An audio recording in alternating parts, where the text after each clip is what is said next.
Exodus TV தொகுத்து வழங்கும்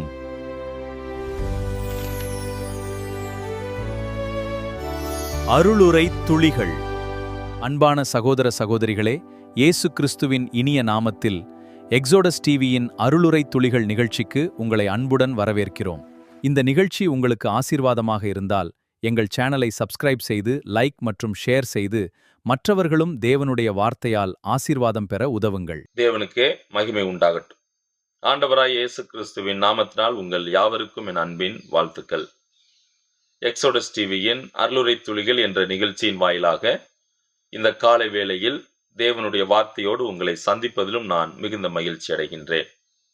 இன்றைய காலை தியானத்திற்காக ஆண்டவராய் இயேசு கிறிஸ்து தன் சீசர்களுக்கு கற்றுக் கொடுத்த காரியங்கள் என்னென்ன என்பதை நான் உங்களோடு பகிர்ந்து கொள்ள விரும்புகின்றேன்.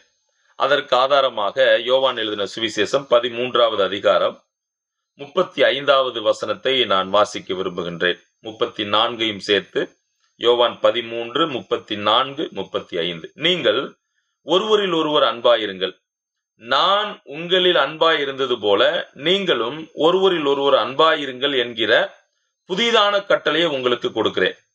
நீங்கள் ஒருவரில் ஒருவர் அன்புள்ளவர்களாயிருந்தால் அதனால் நீங்கள் என்னுடைய சீசர்கள் என்று எல்லாரும் அறிந்து கொள்ளுவார்கள் என்றார். நான் வாசித்த இந்த வேத வசனம் நம்ம எல்லோருக்கும் தெரிந்த பகுதிதான்.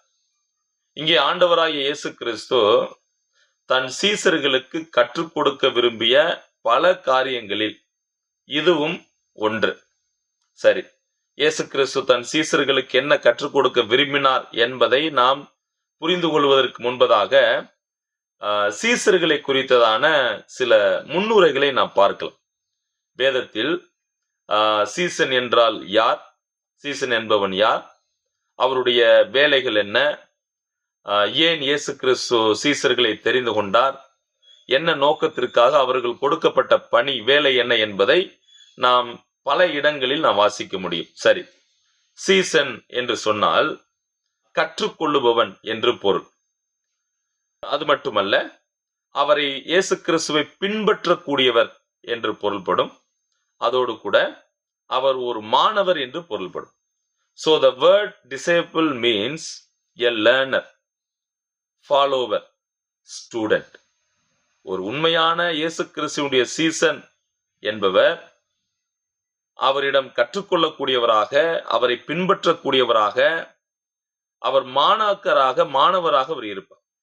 இதை பற்றி நாம் மத்தேயு 4, 18 முதல் 22 வரை உள்ள வசனங்களிலும், மார்க் 1, 16 முதல் 20 வரை உள்ள வசனங்களிலும், லூக்கா 5 முதல் 11 வசனங்களில் நாம் காணலாம். புதிய ஏற்பாட்டை பொறுத்தவரையில் a disciple is someone who follows Jesus, learns from him, obeys his teaching and participate in his mission. அப்ப சீசன் என்று சொல்லுபவர் இயேசு கிறிஸ்துவை பின்பற்றக்கூடியவராக, அவரிடமிருந்து எல்லா காரியங்களை கற்றுக்கொள்ளுபவராக, அவருடைய போதனைக்கு, அவருடைய கற்பித்தலுக்கு கீழ்ப்படியக்கூடியவராக, அவருடைய அந்த அருட்பணியில் இணைந்து செயலாற்றக்கூடியவர்களாக இருப்பவர்களே சீசர்கள் என்று அழைக்கப்படுகிறார்கள், அறியப்படுகிறார். சரி, இயேசு கிறிஸ்து சீசர்களை அவர் அழைக்கிறார். He called them to follow him personally. இயேசு கிறிஸ்துவை இந்த 12 சீசர்களும் அவர்களுக்கு இயேசு அழைப்பு கொடுத்து அவரை தனிப்பட்ட முறையில் பின்பற்றவும், அவரிடமிருந்து பல காரியங்களை கற்றுக்கொள்ளவும், போதனை செய்யவும் தேவன் அவர்களை, இயேசு கிறிஸ்து அவர்களை அழைக்கிறதை நாம் பார்க்கலாம். So Jesus did not simply ask people to believe his teaching, but he called them to follow him personally. எல்லாரையும் அழைச்சு நான் சொல்றதை நீங்க விசுவாசிக்கணும், என்னுடைய போதனை நீங்க கேட்கணும் அப்படின்றதுக்காக அவர் எல்லாரையும் அவர் அழைக்கவில்லை. மாறாக சிலரை அந்த சீசத்துவ பணிக்கு, சீசர்களாகுவதற்கு அழைத்து அவரை தனிப்பட்ட முறையில் கற்றுக்கொண்டு பின்பற்ற வேண்டும் என்று தேவன் விரும்பினார். ரொம்ப அருமையான வசனம் ஒன்று இருக்கிறது. மத்தேயு எழுதின சுவிசேஷம் 4ஆம் அதிகாரம் 19வது வசனம். மத்தேயு 4ஆம் அதிகாரம் 19வது வசனத்தை வாசிக்கிறேன், கவனிங்கள். என் பின்னே வாருங்கள், உங்களை மனுஷரை பிடிக்கிறவர்களாக்குவேன் என்றார். அப்ப இயேசு கிறிஸ்து அவர் சொல்லும் போது you follow me, I will make you the fishers of men. உங்களை மனுஷர்களை பிடிக்கிறவர்களாக மாற்றுவேன் அப்படின்னு சொல்றார். சரி, இயேசு கிறிஸ்து 12 சீசர்கள், அவர்கள் அப்போஸ்தலர்கள் என்றும் அழைக்கப்பட்டார்கள். 12 சீசர்களை அவர் தெரிந்து கொண்டார். மத்தேயு 10ஆம் அதிகாரம் 1-4 வசனங்கள், மார்க் 3ஆம் அதிகாரம் 13 முதல் 19 வசனங்கள், லூக்கா 6ஆம் அதிகாரம் 12-16 வசனங்கள். இந்த வசனங்களில் இந்த 12 சீசர்களை குறித்து சொல்லப்பட்டிருக்கிறது. முதலாவதாக சீமோன் பேதுருவை பற்றி நாம் படிக்கிறோம். இந்த சீமோன் பேதுரு இந்த 12 சீசர்களில் ஒரு தலைவராக, அதாவது as a leader among the 12, இந்த 12 நபர்களுக்கு அவர் ஒரு தலைவரை போல அவர் செயல்பட்டார். ஆனா என்ன நடந்தது அப்படின்னா, he denied but still Jesus restored his life. அவன் இயேசுவை மறுதலித்தார். அவர் இருப்பினும் ஆண்டவர் அவரை பழைய நிலைக்கு கொண்டு வருகிறதை பார்க்கிறோம். அடுத்து அந்திரேயா. இந்த அந்திரேயா அதாவது பேதுருவுடைய சகோதரர் என்று அழைக்கப்படுகிறார். he brought people to Jesus. அநேகரை இயேசுவிடம் அழைத்து வந்தவராக இருக்கிறார். அடுத்து யாக்கோபு. அவர் யார் அப்படின்னா செபதேயுவின் குமாரர், யோவானுடைய சகோதரர் என்று அழைக்கப்படுகிறார். அடுத்து யோவான், நம்ம எல்லோருக்கும் தெரியும், அவரும் கூட செபதேயுவின் குமாரர், associated with the 4th gospel, இந்த 4வது நற்செய்தி நூலை எழுதிய நபர். அப்புறம் பிலிப்புவை குறித்து நாம் படிக்கிறோம். Introduce Nathaniel to Jesus. இயேசுவிடம் நத்தானியலை இயேசுவுக்கு அறிமுகம் செய்கிறதை நான் பார்க்கலாம். அடுத்து பர்தலமேயு. இவரை பொதுவாக பாரம்பரியம் அல்லது இவருக்கு இன்னொரு பெயர் என்ன அப்படின்னா, is identified with Nathaniel. Nathaniel என்றும் இவருக்கு இன்னொரு பெயர் உண்டு. அப்புறம் மத்தேயு நமக்கு தெரியும். So formerly he was a tax collector. அவர் வரி வசூல் செய்யக்கூடியவராக இருந்தார். அவர் அந்த மத்தேயு சுவிசேஷத்தை அவர் எழுதினார். அடுத்து தோமா. இவருடைய அந்த ஸ்டேஜ் பார்த்தீங்கன்னா, அவர் எப்படி அழைக்கப்பட்டார் அப்படின்னா டவுட்டிங் தோமா, அதாவது சந்தேகப்பட்ட தோமா என்று அழைக்கப்படுகிறார். இயேசு கிறிஸ்துவின் உயிர்த்தெழுதலை குறித்து சந்தேகித்த நபர். அடுத்து யாக்கோபை பற்றி படிக்கிறோம். அவர் ஒரு அல்பேயுவின் குமார். அப்புறம் ததேயு. அவர் யார் அப்படின்னா சன் ஆஃப் ஜேம்ஸ், யாக்கோபினுடைய மகன் என்று அறியப்படுகிறார். இவர் 12 சீசர்கள் ஒன்றாக இருக்கிறார். ஸோ ததேயு என்பவர். அடுத்து செலோத்தே எண்ணப்பட்ட சீமோன் அப்படின்னு படிக்கிறோம். சீமோன் த ஜீலட் அப்படின்னா என்ன அர்த்தம் அப்படின்னா, தங்களுடைய தேசத்திற்காக தங்கள் உயிரையும் கொடுக்க துணிந்தவர்கள். So formerly associated with the zealot movement, ஒரு தீவிரவாத இயக்கத்தை, அந்த இயக்கத்தை சார்ந்தவர். கடைசியாக பார்த்தீங்கன்னா யூதாஸ் காரியர். இவர் யார் அப்படின்னா, he betrayed Jesus and later he died. இயேசு கிறிஸ்துவை அவர் காட்டி கொடுத்தவராக இருக்கிறார். கடைசியாக அவர் மரித்து போய்விட்டார். ரைட். மார்க் எழுதின சுவிசேஷம் 3ஆம் அதிகாரம் 14வது வசனத்தை நீங்கள் நாம் வாசித்தால், இயேசு கிறிஸ்து ஏன் சீசர்களை, இந்த 12 சீசர்களை தெரிந்து கொண்டார்? Why did Jesus choose the 12?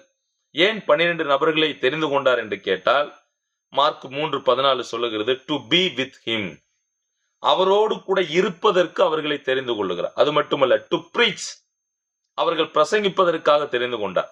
To have authority over demons, பிசாசுகளின் மீது அவர்களுக்கு அதிகாரத்தை கொடுப்பதற்காக அவர்களை தெரிந்து கொள்ளுகிறார். சோ இதை விட இன்னும் பல இடங்களில் பல காரியங்கள் சொல்லப்பட்டிருக்கிறது. பட் குறிப்பா நம்ம சொல்ல போனா அப்படின்னா, to be with him, to breach and to have authority over demons. அவர்கள் தேவனுடைய வார்த்தையை பிரசங்கிக்க வேண்டும், அவரோடு கூட இருக்க வேண்டும். அப்பொழுதுதான் அவர்கள் அநேக காரியங்களை அவர்களால் கற்றுக்கொள்ள முடியும். அது மட்டுமல்ல, அவர் அதிகாரத்தையும் அவர்களுக்கு அவர் கொடுத்தார். சரி, இப்ப அவர்களுடைய அந்த ஊழியத்தினுடைய பேட்டர்ன் ஆஃப் மினிஸ்ட்ரி என்னன்னா, பிரசன்ஸ் வித் கிரைஸ்ட், கிறிஸ்துவோடு அவங்க இருந்தாங்க. அப்புறம் பாருங்க, ப்ரொக்ளமேஷன் ஆஃப் கிரைஸ்ட், அந்த கிறிஸ்துவை அவர்கள் பிரகடனம் செய்தார்கள். அப்புறம் என்னாச்சு அப்படின்னா, பார்ட்டிசிபேஷன் இன் கிரைஸ்ட் மிஷன், கிறிஸ்துவின் ஊழிய அர்ப்பணியில் கலந்து கொண்டார்கள். சோ கிறிஸ்துவோடு இருந்தார்கள், கிறிஸ்துவை பற்றி பிரசங்கித்தார்கள், அப்புறம் அவருடைய சுவிசேஷத்தை, அந்த அர்ப்பணியை அவர்கள் செய்தார்கள். உலகமெங்கும் சுவிசேஷம் பரவியது. சரி, இப்ப இயேசு கிறிஸ்து சீசர்களுக்கு பல காரியங்களை கற்றுக் கொடுத்தார். பாருங்க, சீசருடைய வாழ்வில் சில தோல்விகள் இருந்தது, உண்மைதான். இருப்பினும் ஆண்டவர் அவர்களை வல்லமையாக பிற்காலங்களில் பயன்படுத்துகிறதை பார்க்கிறோம். உதாரணமா, they were not perfect, அவங்க பரிபூர்ணவர்கள் அல்ல, நம்மை போன்றவர்கள் தான். பேதுரு, he denied Jesus, ஆனா இயேசு கிறிஸ்து பாத்தீங்கன்னா he restored him. ஆண்டவர் திரும்ப அவரை கொண்டு வர்றார். அடுத்து பாருங்க, தோமா, அவர் ஆண்டவருடைய உயிர்த்தெழுதலை சந்தேகித்தார். இருப்பினும் என்ன நடந்தது? அவருடைய விசுவாசத்திற்கு திரும்பவும் ஆண்டவர் கொண்டு வந்தார். அப்புறம் பாருங்க, சீசர்களுக்குள்ள they argued about greatness. அவர்களுக்குள்ள யார் பெரியவர் அப்படின்ற போட்டி கூட அவர்களுக்குள்ள இருந்தது.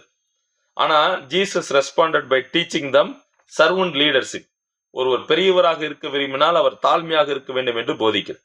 அப்புறம் பாருங்க, இயேசு கிறிஸ்து கைது செய்யப்படக்கூடிய வேளையில் அநேகர் அவரை விட்டு ஓடி போனாங்க. ஸோ இதெல்லாம் சீசருடைய வாழ்வில் அதாவது இருந்ததான சில தவறுகள். பட் இருப்பினும் ஆண்டவர் அவர்களை பயன்படுத்துகிறதை நான் பார்க்கலாம். சரி, இயேசு கிறிஸ்து தன் சீசர்களுக்கு என்ன கற்றுக் கொடுக்க விரும்பினார்? சரியா? முதலாவது, மார்க் 11ஆம் அதிகாரம் 22வது வசனம். Mark chapter 11 verse 22. So Jesus spent considerable time teaching and training his disciples. So அவர் நிறைய காரியங்களை கற்றுக் கொடுத்தார். முதலாவது, எப்படி விசுவாசத்தோடு வாழ வேண்டும் என்று கற்றுக் கொடுத்தார். He taught them about faith. விசுவாசத்தை கற்றுக் கொடுக்க விரும்பினார். மார்க் 11:22 இருக்கு. இரண்டாவது, இயேசு கிறிஸ்து சீசர்களுக்கு கற்றுக் கொடுக்க விரும்பிய காரியம் மத்தேயு 6:9-13 வசனங்கள்ல பிரேயர், ஜெபத்தை கற்றுக் கொடுக்க விரும்பினார். நீங்கள் அந்த பகுதியில் நீங்கள் வாசித்து பார்க்கலாம். மூன்றாவது, மார்க் எழுதின சுவிசேஷம் 10ஆம் அதிகாரம் 43 he wanted to teach them about humility. தாழ்மையை பற்றி அவர்களுக்கு போதிக்கணும் அப்படின்னு அவர் கற்றுக் கொடுக்க விரும்பினார். நான்காவது, இயேசு கிறிஸ்து அவர்களுக்கு சொல்ல விரும்பிய காரியம் மத்தேயு 18ஆம் அதிகாரம் 21-35 வரை. அதுல என்ன இருக்கு? he taught them about forgiveness. மன்னிப்பை குறித்து அவர்களுக்கு போதித்தார். அப்புறம் மார்க் 8:34 சாக்ரிஃபிஷியல் டிசேபிள்ஷிப். ஒரு சீசன் அல்லது சீசத்துவம் என்பது அது தியாகம் நிறைந்தது, அர்ப்பணிப்பு நிறைந்தது என்று அவர் போதிக்கிறார். கடைசியாக நான் வாசித்த வசனத்தில் உண்டு, யோவான் 13:34 அன்பை குறித்து அவர்களுக்கு போதிக்க விரும்பினார். அப்ப முதலாவது, இயேசு கிறிஸ்து சீசர்களுக்கு கற்றுக் கொடுக்க விரும்பிய காரியம் விசுவாசம். அவர்கள் விசுவாச வாழ்வு வாழ வேண்டும், விசுவாசத்தில் வளர வேண்டும் என்று கற்றுக் கொடுத்தார். இரண்டாவது, ஜெபம். அவர்கள் ஜெபத்தில் குறைவுபடக்கூடாது, ஜெபத்தில் அவர்கள் வளர வேண்டும், தேவனோடு உள்ள உறவை அவர்கள் ஆழப்படுத்த வேண்டும், ஐக்கியத்தை அவர்கள் நீட்டிக்க வேண்டும் என்று சொல்லி தேவன் விரும்பினார். மூன்றாவது, அவர்கள் தாழ்மை உள்ளவர்களாக இருக்க வேண்டும். ஏனென்றால் பெருமை என்பது தேவனுக்கு எதிரான குணம்.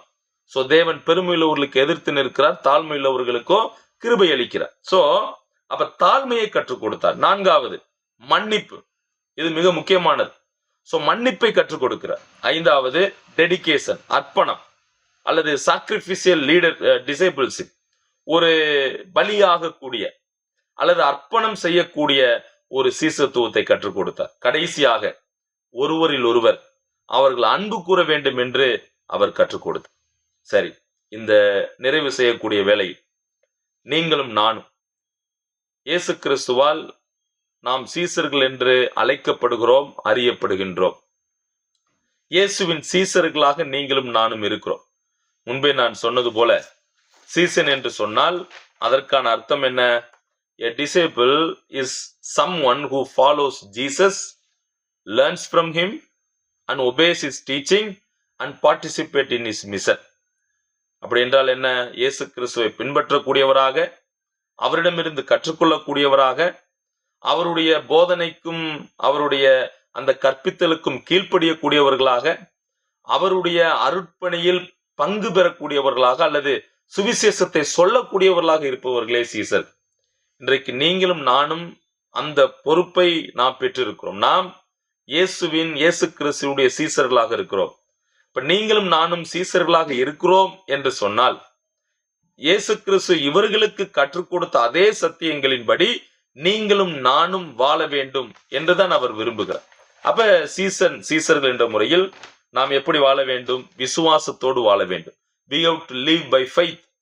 இரண்டாவது, ஜெபம் அவசியமானது. மூன்றாவது, ஹியூமிலிட்டி, தாழ்மை அவசியம்.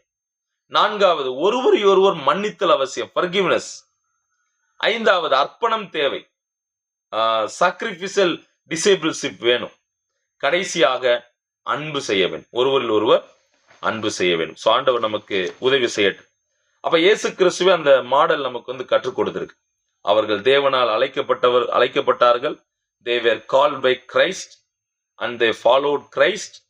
They learned from him and they transformed by Christ. They were serving Christ and they were making disciples. அப்ப இயேசு கிறிஸ்துவால் நாம் அழைக்கப்பட்டிருக்கிறோம். அவரை நாம் பின்பற்ற வேண்டும். அவரிடம் கற்றுக்கொள்ள வேண்டும். நமது வாழ்வு மாற்றப்பட வேண்டும். அவருக்காக சேவை செய்ய வேண்டும். நாம் சீசர்களாக மற்றவர்களை மாற்ற வேண்டும். அதற்கு நாம் சீசர்களாக இருக்க வேண்டும். ஆண்டவர் நமக்கு உதவி செய்வாராக. தேவநாமம் மகிமைப்படட்டும். ஆமென்.